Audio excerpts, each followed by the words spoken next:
The length of the pause with different punctuation marks is often correlated to the strength of the punctuation.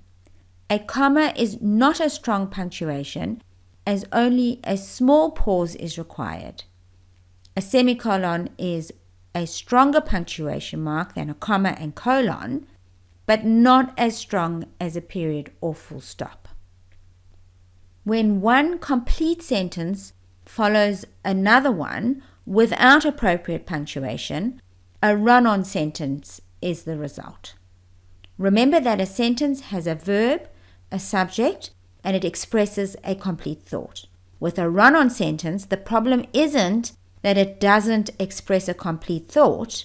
The problem is that it has two complete thoughts packaged in a way that it looks like one.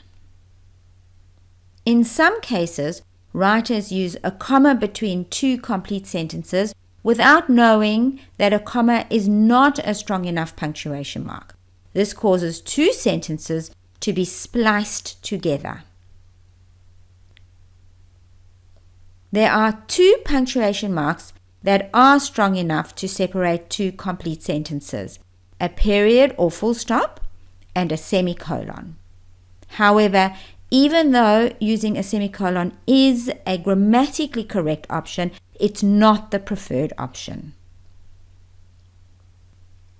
Another type of run-on sentence is a fused sentence, where writers don't use any punctuation between two complete sentences. Leaving out the punctuation altogether causes the two sentences to fuse into an incorrect compound sentence. Again, you can correct the fused sentence by adding a semicolon or a period or full stop. And again, the preference is to use the stronger punctuation of the two options, a period or full stop.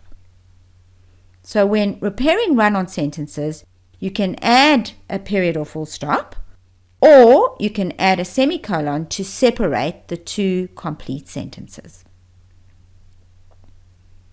There is one final way to repair a run-on sentence, and that is to add a conjunction like and or but, if doing so doesn't change the meaning of the sentence.